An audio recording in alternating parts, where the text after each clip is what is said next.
I saw bits of Therapy Dogs.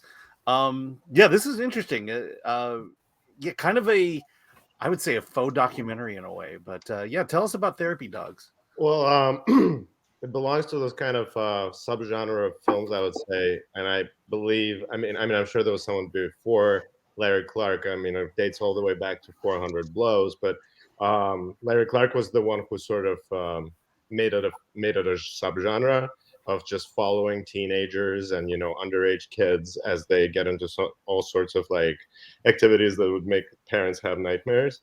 Um, Last year I reviewed a film called Teenage Emotions that was sort of similar to this one, and it followed just a bunch of kids in a high school, and that one was fiction, and but the realism of it was unparalleled, and I remember I gave it 10 out of 10 stars.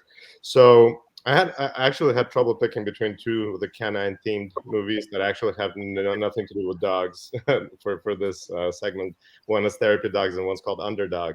But I went with Therapy Dogs because it falls nicely in line with those kind of movies where you just sort of give the kids a camera and follow them around and see what sort of blossoms out of that year of following kids around high school. And I believe Ethan Eng, the director of that film, yeah, Ethan Eng, he is the youngest, I believe, don't quote me on that, but I believe he's, if not the youngest, then one of the youngest directors to have appeared at Slamdance so far. And you could tell because he's one of the characters as well.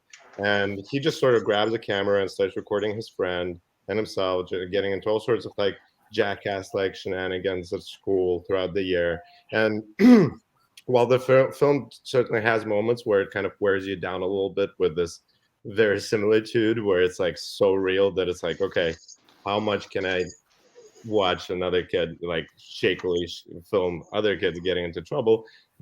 A sort of like a clear picture that I've spoken about emerges at the end of the movie. And what's weird is that it starts on a really poignant note and it ends on a so it sort of bookends the narrative with those two really touching notes that are unexpected considering the shenanigans that come in between.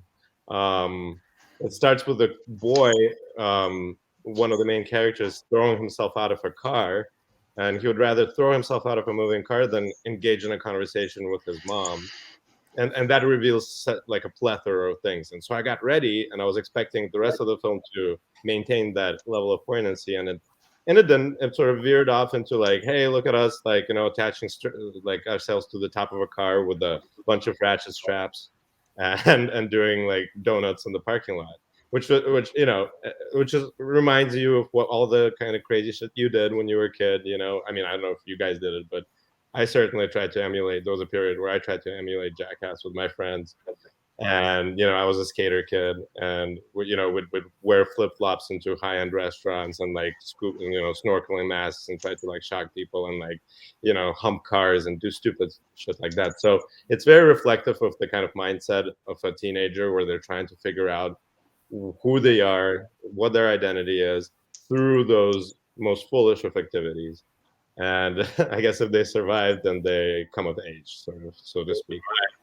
And the film ends on a very sort of tragic, unexpectedly tragic note. I don't want to like give out any spoilers, but you don't see it coming, and the way it's handled is with such subtlety that if I were the filmmaker, I would definitely kind of learn from what I've done in like the beginning and the end of the film, and try to make my next feature and imbued with that same sort of poignancy.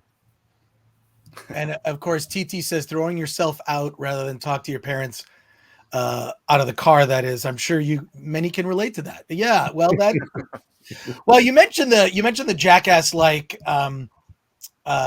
stunts and whatnot. I mean, yeah, we did a lot of stupid things as kids, but that reminds me that we'll have a review of Jackass Forever this Friday. This Friday, so that segued directly into a plug. So cool. Yeah, great. I wonder how they're gonna do it because they're all in their 80s now, right? Yeah, I have no idea. Well, what's funny is actually I watched a little extended preview of it, and it sounds like they're bringing in new blood, basically new people to play tricks on. So yeah, there's so much controversy around Bam Margera, who tried to sue the guys for like right. And then Johnny Knoxville got that bull. I read it in Variety. He got hit by a bull, and he was actually hospitalized, and he had like brain hemorrhage, and the rest of the crew just told him like, don't do any more stunts. He had like 3 or 4 more stunts he was gonna do, and they're like, don't do it. And then they brought in a crew of like younger jackasses. Right. Yeah, I mean, he was on Howard Stern. I think the intention was that they're definitely bringing in fresh blood, and that kind of lets the older guys off the hook and can continue the franchise potentially. Yeah. Well, one of them is gonna break a hip. The last film is Johnny Knoxville's dead or something. Yeah. The last stunt is him walking downstairs and tripping. Johnny Knoxville's hair looks like mine now. Yeah. Yeah. According to Howard Stern, it's always looked that way. He's just dyed it constantly.